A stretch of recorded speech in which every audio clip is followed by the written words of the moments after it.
Good morning सभी बच्चों को। Good morning. टॉपिक चल रहा है बच्चों हमारा मुस्लिम सांप्रदायिकता। मुस्लिम सांप्रदायिकता के इतिहास में हमने मोहम्मद अली जिन्ना की हम बात कर रहे हैं। मोहम्मद अली जिन्ना सर सैयद अहमद खां की हमने बात की थी, मोहम्मद अली जिन्ना की मैंने बात की थी। और मोहम्मद अली जिन्ना के बाद हम देखते हैं कि मोहम्मद अली जिन्ना और सांप्रदायिकता का क्या मतलब होता है।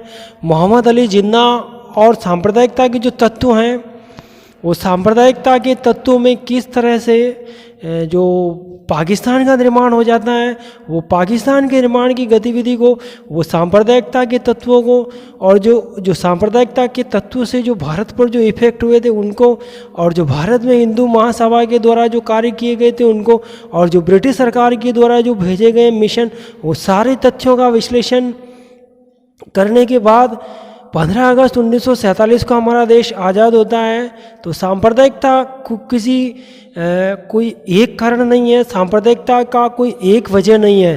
सांप्रदायिकता के जो तत्व निकल कर सामने आते हैं वो इन्हीं मिशन में से, ये अपने ही लोगों में से, ये मुसलमानों में से, ये हिंदुओं में से, जो समन्वय की भावना का अभाव होता है, जो एकता का अभाव होता है, जो देश की जो कमज़ोर कड़ी होती है, जो देश पर जो हमला किया जाता है, विचारों का हमला किया जाता है, बड़े बड़े नेताओं के द्वारा जो विचार व्यक्त किए जाते हैं, जो उग्र विचार व्यक्त किए जाते हैं, ऐसे कई कारणों की वजह से जो भारत का विभाजन होना एक निश्चित था। और भारत के विभाजन में भी अनेक मत शामिल हैं। अंग्रेज़ों ने ऐसी फूट डालो राज करो की नीति का हमारे देश के अंदर ये नीति लागू कर दी थी। और ये जो फूट डालो राज करो की नीति का रिजल्ट क्या निकला था, हमारे भारत का विभाजन होना पड़ा था, और भारत से ही एक अलग देश बनाया गया था, और उसी अलग देश को पाकिस्तान नाम दिया गया था।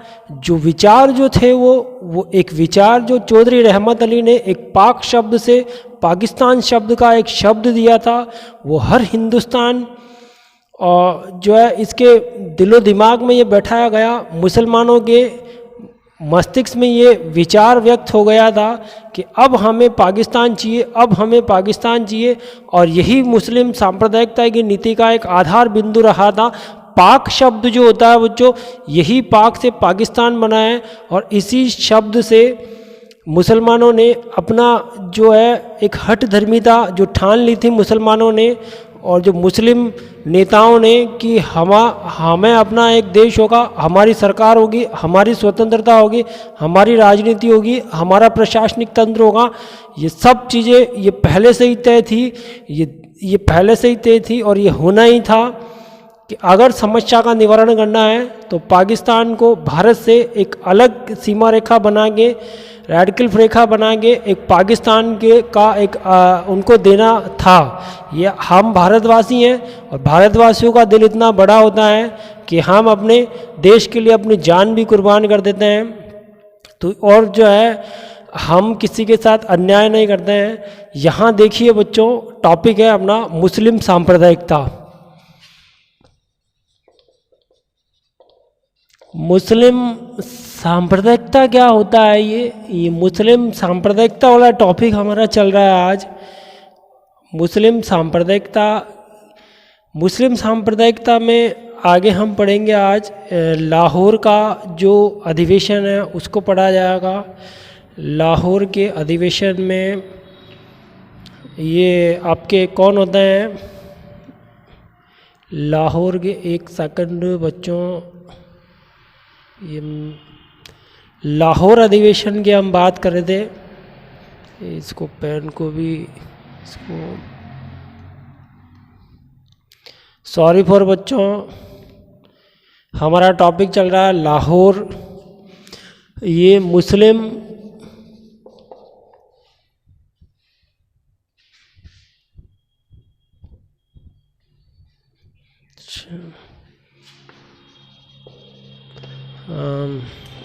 सेकंड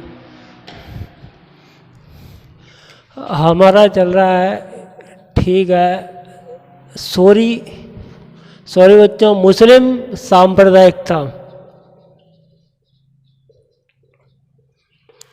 मुस्लिम सांप्रदायिकता में हम बात कर रहे हैं लाहौर अधिवेशन की। कौन सा अधिवेशन? सॉरी, लाहौर अधिवेशन के लखनऊ समझौते की हम बात कर रहे हैं। ये लखनऊ समझौता क्या होता है? लखनऊ समझौता किसने करवाया था? सबसे पहले ये देखा जाएगा, लखनऊ आपके यूपी के अंदर है और यूपी के अंदर एक कॉन्ट्रैक्ट होता है लखनऊ समझौता। लखनऊ समझौता करने का योगदान किसको है? तिलक को है। कौन है ये? बाल गंगाधर तिलक। बाल गंगाधर तिलक हैं, ठीक है, बाल गंगाधर तिलक हैं। यहाँ बाल गंगाधर तिलक के सहयोग से यूपी के लखनऊ में एक समझौता होता है। अब इस समझौते का उद्देश्य क्या होता है? समझौते का उद्देश्य होता है हिंदू मुस्लिम एकता स्थापित करना। एकता स्थापित करना, ठीक है, पहला नंबर। हिंदू मुस्लिम एकता स्थापित करने के लिए लखनऊ समझौते में अब कौन आएंगे? एक तो आपके लीग को आना पड़ेगा और एक हिंदुओं को इसमें शामिल होना पड़ेगा, तब जाएगी लखनऊ समझौता जो है अपने आप में क्या माना जाएगा? सफल माना जाता है। यहाँ पे एक जो लीग में मुस्लिम नेताओं में एक नेता उभर कर आते हैं, उनका नाम क्या होता है? मोहम्मद अली जिन्ना होता है। ये मोहम्मद अली जिन्ना ने बाल गंगाधर तिलक की यहाँ प्रशंसा की है कि बाल गंगाधर तिलक के सहयोग से जो लखनऊ समझौता हुआ है ये देश के लिए, हित के लिए और जनता के लिए, ये देश के लिए, हित के लिए, जनता के लिए और हिंदुस्तान के लिए हिंदू मुस्लिम एकता का होना बहुत ज़रूरी है। भारत से अंग्रेज़ों को बाहर निकालने के लिए कदम उठाना बहुत ज़रूरी है। और लखनऊ समझौते को अगर हम देखें बच्चों, लखनऊ समझौते के बाद अगर देखा जाए तो लखनऊ समझौता 1916 में होता है। लखनऊ समझौता कब हुआ था? 1916 में हुआ था। आपको पता है ना बच्चों कि गांधी जी भारत में कब आए थे? 1915 में आए थे। 1916 में क्या घटना घटी थी? 1917 में क्या घटना घटी थी? यहाँ 1915 में गांधी जी आ गए थे, मुस्लिम लीग सम्मेलन में ये शामिल हुए थे। पहली विशेषता 1916 के अंदर जो मुस्लिमों का जो सम्मेलन हुआ था उसमें महात्मा गांधी ने भाग लिया था। 1917 में महात्मा गांधी ने भाग लिया था। यहीं से एक नेता उभर कर आते हैं जिनका नाम होता है मोहम्मद अली जिन्ना। एक सरोजनी नायडू ने मोहम्मद अली जिन्ना को एक उपाधि प्रदान की थी और ये कौन सी उपाधि कहलाती है? हिंदू मुस्लिम एकता का प्रतीक कहा था। किसको कहा था? मोहम्मद अली जिन्ना को कहा था। ये सांप्रदायिकता के तत्व में जो ये हिंदू मुस्लिम एकता जो स्थापित आपको दिख रही है, इसी के अंदर अब एक दरार पड़ेगी। हिंदू जो थे वो मुसलमानों से नफरत करेंगे, मुसलमान हिंदुओं से नफरत करेंगे, क्योंकि जब बहुत ज़्यादा प्रेम हो जाता है तो उस प्रेम में क्या होता है?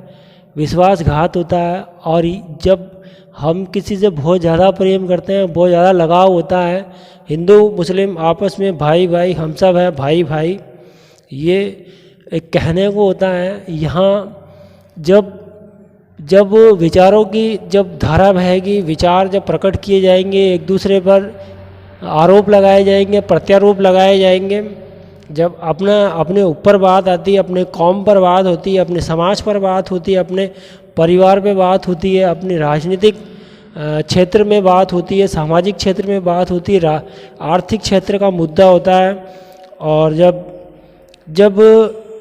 जब किसी के साथ किसी को बहुत ज़्यादा तवज्जो दिया जाता है, किसी का अपमान किया जाता है, किसी का सम्मान किया जाता है, ये अपमान की बात हो या सम्मान की बात हो, जहाँ आशा होगी वहाँ निराशा होगी, जहाँ अपमान होगा वहाँ सम्मान होगा, जहाँ लाभ होगी वहाँ हानि होगी। ये प्रकृति का नियम है।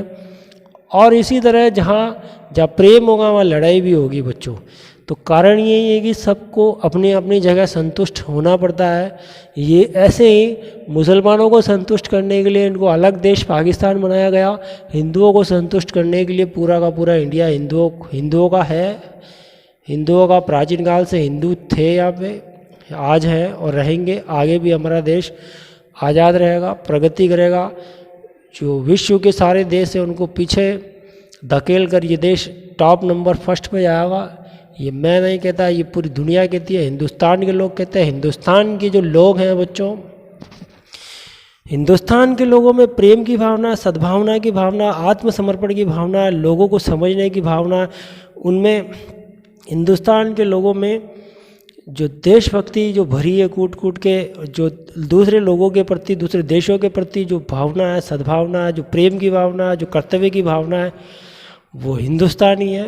वो कौन है? वो हिंदुस्तानी है। हिंदुस्तान, आज हिंदुस्तान जो है हमारा है और हम सब हिंदुस्तान में रहने वाले निवासी हैं। हम पूरे विश्व के देशों की प्रशंसा करते हैं, हम पूरे विश्व के देशों को अपना मानते हैं। सब लोग अपने हैं, हम सबको अपना मित्र समझते हैं, हम सबको साथ लेकर चलते हैं। यही हमारी सबसे बड़ी विशेषता है।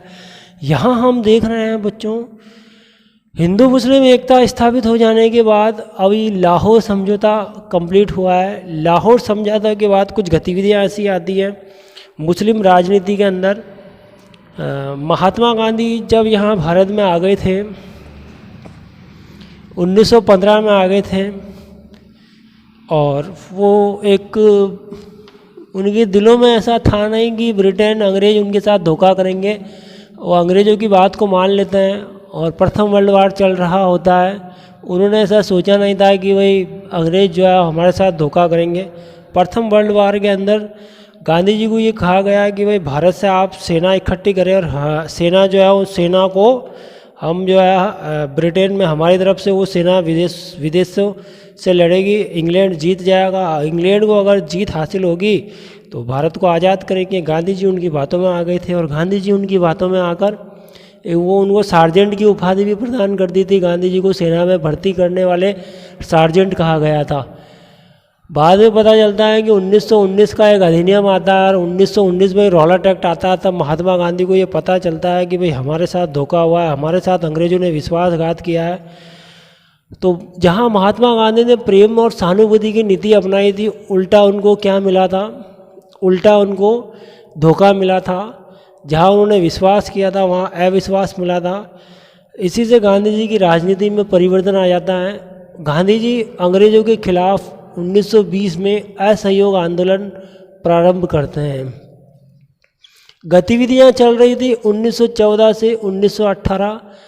भारत वर्ल्ड के अंदर प्रथम विश्व युद्ध चल रहा था और प्रथम विश्व युद्ध में मित्र राष्ट्र अलग थे और तानाशाही राष्ट्र अलग थे।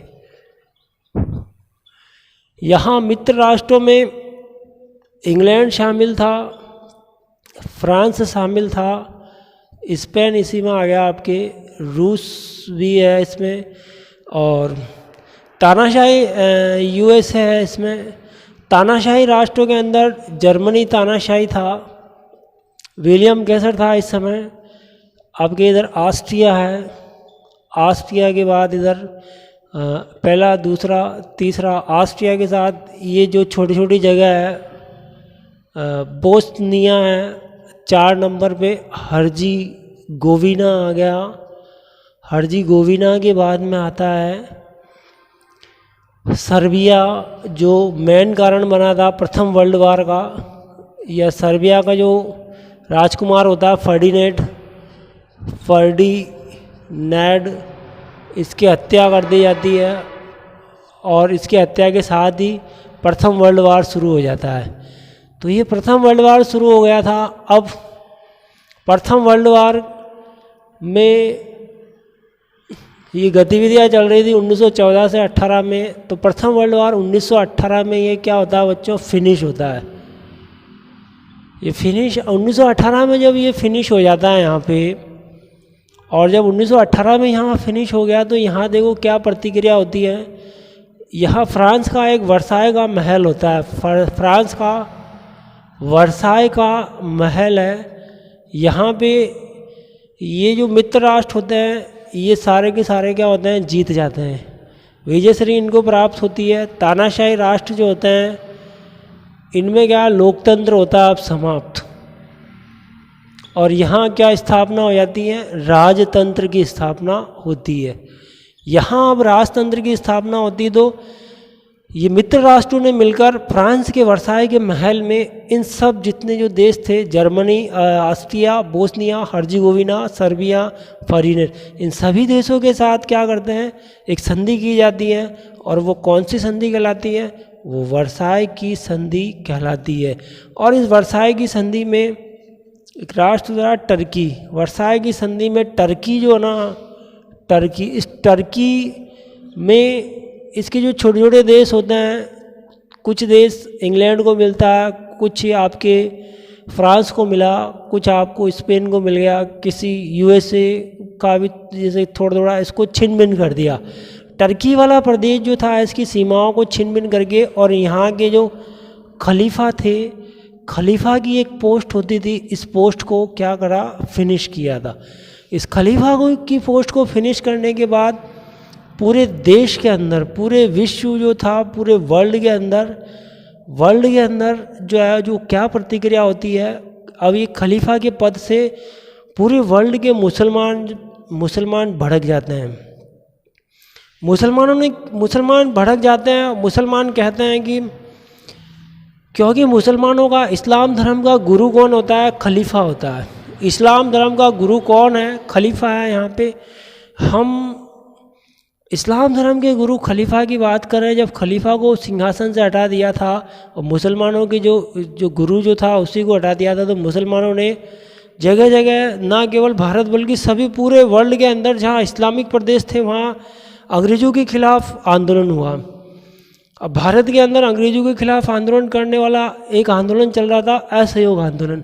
तो मुसलमानों ने सोचा कि असहयोग आंदोलन, इस आंदोलन के साथ मिलकर ही क्यों ना हम अंग्रेज़ों के खिलाफ, अंग्रेज़ों को भारत से भगाने के लिए, अंग्रेज़ों को सबक सिखाने के लिए, जो कि उन्होंने जो है वर्साई की संधि के तहत टर्की के खलीफा को सिंहासन के पद से हटा दिया था, वहाँ की नीतियों को चेंज किया जाए वापस, और वहाँ वापस खलीफा के पद को नियुक्त किया जाए, वापस यहाँ पर खलीफा के पद को नियुक्त किया जाए।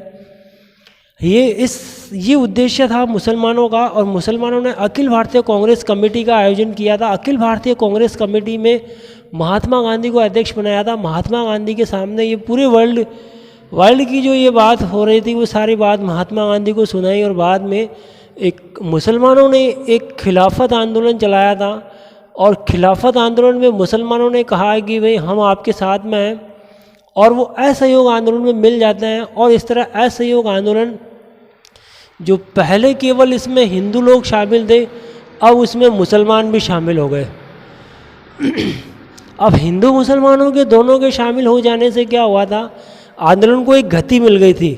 जहाँ 50 लोग होते हैं और जहाँ 5000 लोग होते हैं तो बहुत ज़्यादा फर्क पड़ता है बच्चों।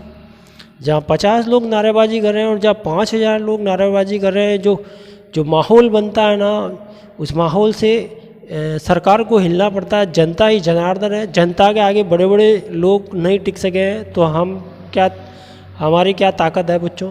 यहाँ यही बात हुई थी। अब हिंदू के साथ मुसलमान भी आ गए थे, हिंदू मुस्लिम एकता। असहयोग आंदोलन ने एक ऐसी रूपरेखा धारण कर ली कि हिंदू मुस्लिम एकता का ये प्रतीक बन गया ये। लेकिन अब हुआ क्या कि यहाँ भी देखो, ये प्रेम की भावना थी। अब इसमें जो विश्वास और प्रेम जो होता है ना, प्रेम और एक धोखा, प्रेम का उल्टा क्या होता है, धोखा। यहाँ प्रेम की भावना थी।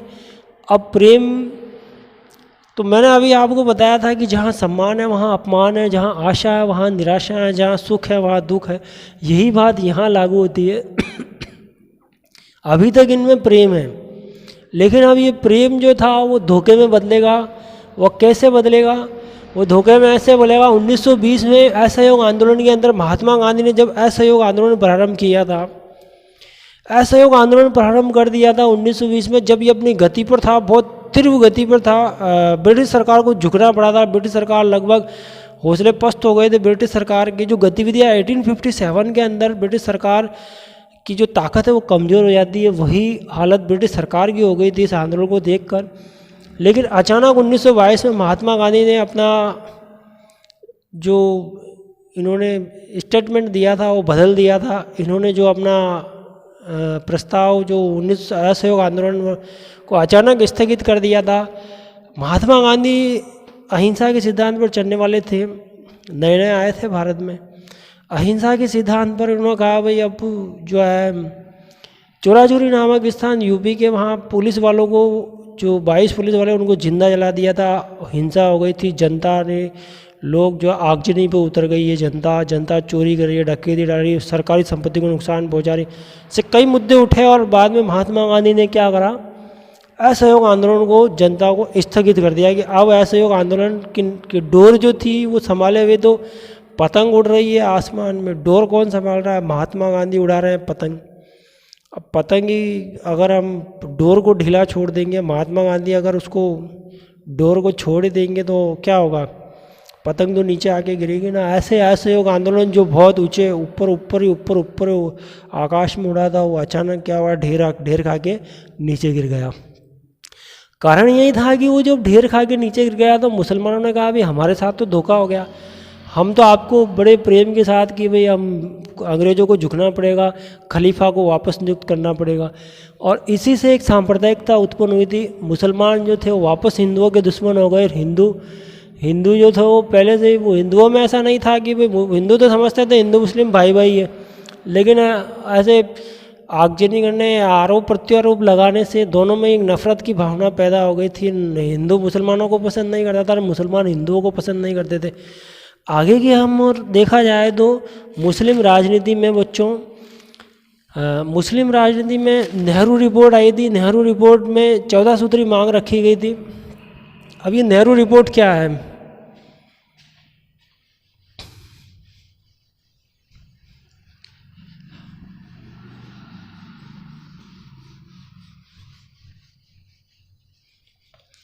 नेहरू रिपोर्ट, मोतीलाल नेहरू ने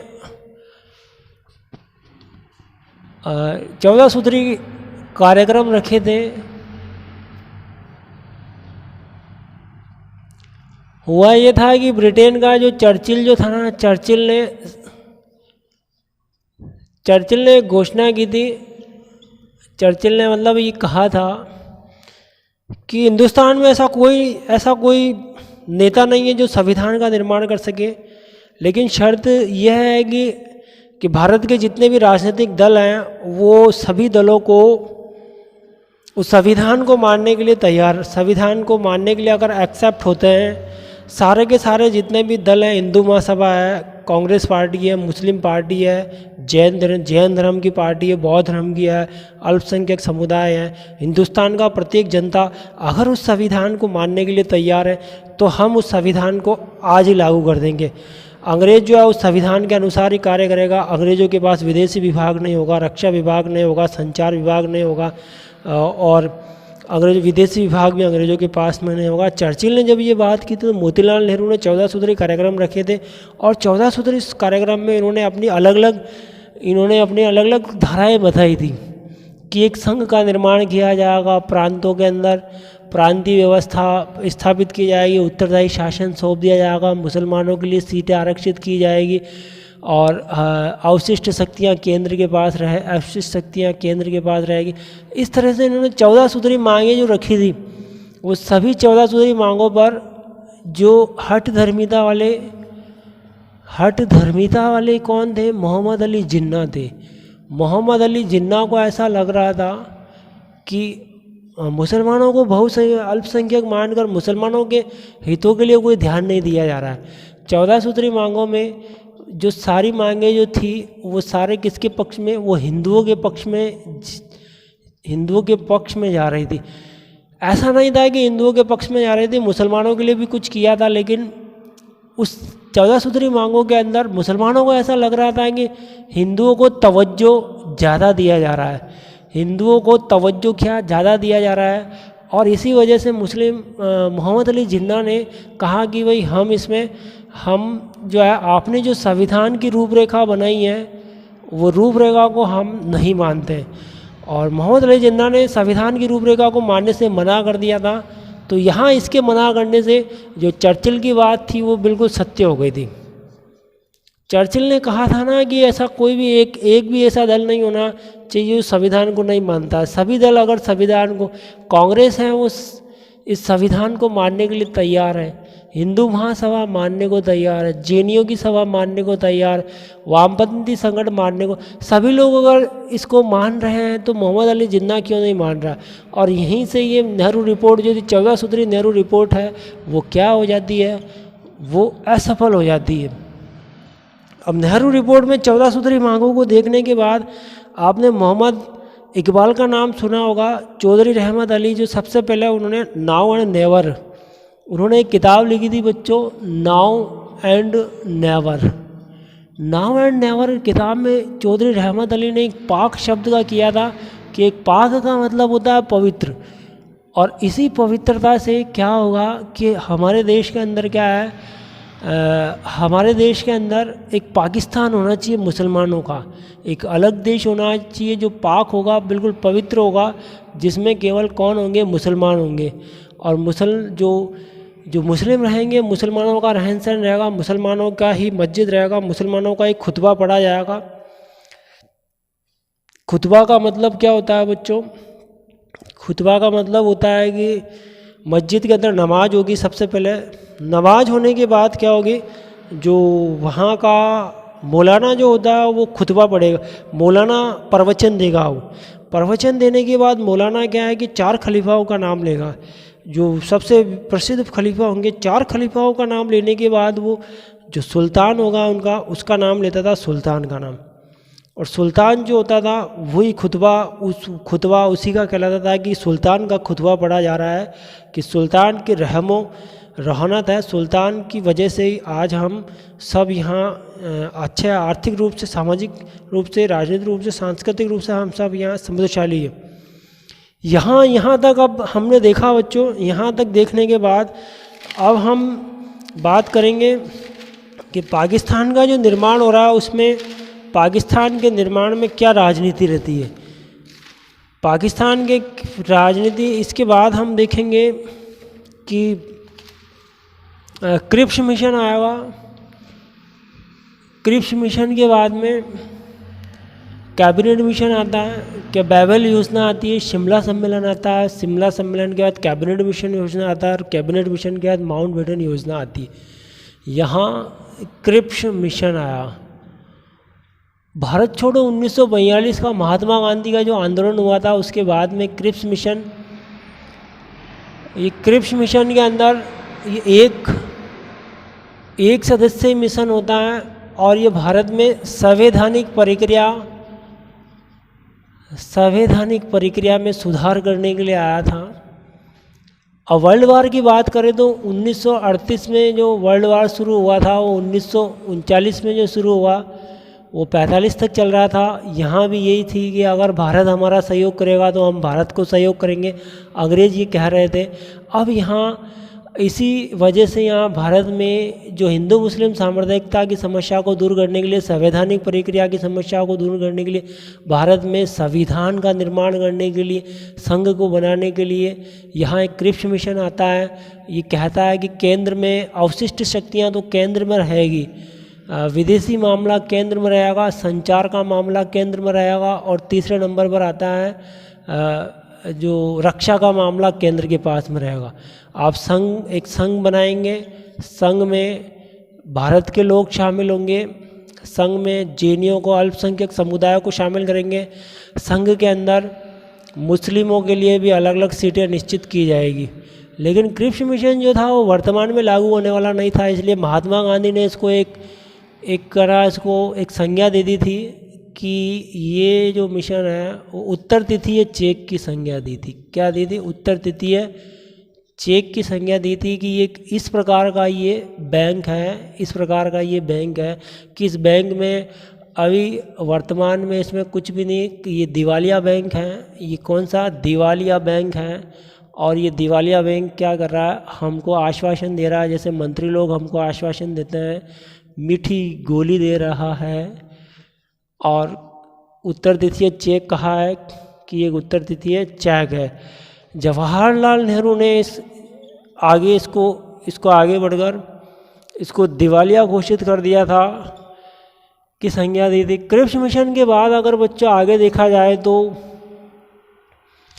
क्रिप्स मिशन के बाद में हम देखें तो यहाँ एक कैबिनेट मिशन योजना आती है। कैबिनेट मिशन योजना में ABC भारत को 3 भागों में बांट दिया जाता है। यहाँ इसमें ये जो इधर वाला भाग होगा उसको A की संज्ञा दी गई थी, इधर आपके उत्तर पश्चिम का जो क्षेत्र होगा उसको बी श्रेणी का दिया गया था, इधर पूर्वी भाग जो थे उसको सी श्रेणी का दिया गया था।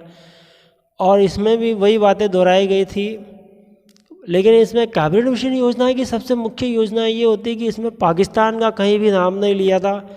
इसमें तो यहाँ तक कहा गया है कि अगर उत्तर भारत दिशा के अंदर अगर हम जो हैं कि पंजाब के अंदर अगर हम बहुमत वाला क्षेत्र है मुसलमानों का, इधर बहुमत वाला क्षेत्र है आपके सिंध का प्रदेश है, अगर उत्तर पश्चिम लाहौर के प्रदेश है, उधर आप पूर्वी बंगाल में जाओगे आसाम का सिलेट प्रदेश है, तो इनमें जो है वो अगर पाकिस्तान का निर्माण करेंगे तो संचार सुविधाओं का अभाव होगा कि इधर पूरब से पश्चिम किस तरह से लोग आएंगे, कैसे लोग जाएंगे, इन सारी समस्याओं को देखते हुए इन्होंने और फिर कैबिनेट मिशन योजना ने मुसलमानों को एक अल्पसंख्यक दरार दिया था कि मुसलमान अल्पसंख्यक है और अल्पसंख्यकों में किस तरह से सरकार बनेगी, कौन प्रधानमंत्री बनेगा, कौन वायसराय बनेगा, कैसे ये सरकार चलेगी।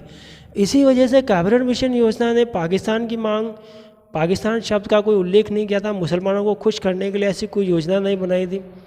इसी वजह से कांग्रेस और जो मुस्लिम लीग है इसको क्या कर देते हैं, नेगलेक्ट कर देते हैं और ये कैबिनेट मिशन योजना अपने आप में असफल हो जाती है। उसके बाद लॉर्ड माउंटबेटन आते हैं जो पाकिस्तान की योजना को लेकर आते हैं कि पाकिस्तान को ये प्रदेश मिलेंगे, उत्तर पश्चिम का पंजाब मिलेगा, लाहौर मिलेगा, मुल्तान मिलेगा, सिंध प्रदेश मिलेगा, आसाम का सिलेट प्रदेश उधर रखा गया था, पूर्वी बंगाल जो था उधर बांग्लादेश बनाया गया था जो मुसलमानों में ही चला गया था। इस तरह से कैबिनेट मिशन योजना में एटली ने ये घोषणा की थी कि भाई 3 जून तक हम भारत को छोड़कर चले जाएंगे, लेकिन 15 अगस्त 1947 को ही भारतीय स्वतंत्रता अधिनियम पारित करके और हिंदुस्तान को अलग कर दिया जाता, एक तरफ पाकिस्तान का निर्माण किया जाता और दूसरी तरफ ये भारत का निर्माण होता है। तो 15 अगस्त 1947 को इस तरह हमारा देश आज़ाद होता है। ये आज के लिए बच्चों इतना ही काफ़ी है। कल हम नेक्स्ट वीडियो में फिर मिलते हैं। सभी बच्चों को मेरी तरफ से बहुत बहुत धन्यवाद।